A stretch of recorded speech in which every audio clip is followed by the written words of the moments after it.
Hi, my name is Elizabeth Jasper. I live in Cedar Rapids, Iowa, and this Science Ambassadors mini lecture is on a very amusing thing: fungi.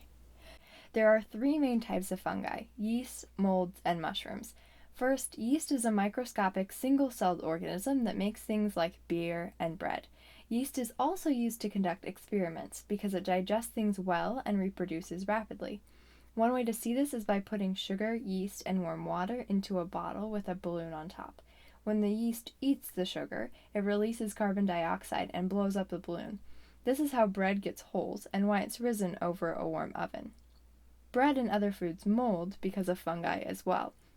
Spores in the air settle on bread and start to grow mycelium. Mold mycelium typically appears in fluffy white threads, making the food or thing look fuzzy. But don't think all mold is bad. Growing it is the reason we have cheese. The last type of fungi are mushrooms. Probably the most well-known of the types, mushrooms grow using mycelia, which are actually the main part of the organism and are found underground. When mycelia are healthy enough, they produce what we know as mushrooms, setting them apart from mold and yeast. Mushrooms are like the fruit of the organism. They contain the spores used for them to reproduce. All fungi break things down in atypical ways, without using photosynthesis or digesting things like mammals do. In particular, mold and mushrooms are the world's decomposers.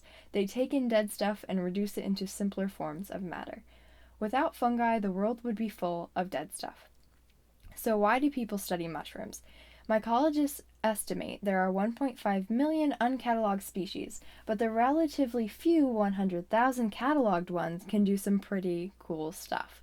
Besides being decomposers, there are fungi that are parasites that turn insects into zombies, can break down plastics, can turn higher order hydrocarbon chains into lower ones that are better for the environment, filter E. coli and pesticides out of the water, make packing materials, and much, much more.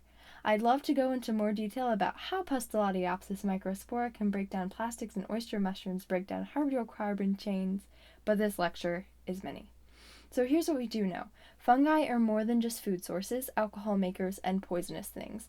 The majority of fungal species are unidentified, and this is a huge area for scientific research and discovery. Fungi are the recycling plant of the world. Without them, there would be piles of dead stuff everywhere, fewer scientific discoveries, and no puns like this.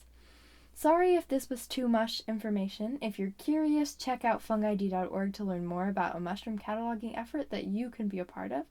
And thank you for listening to this mini lecture on mushrooms.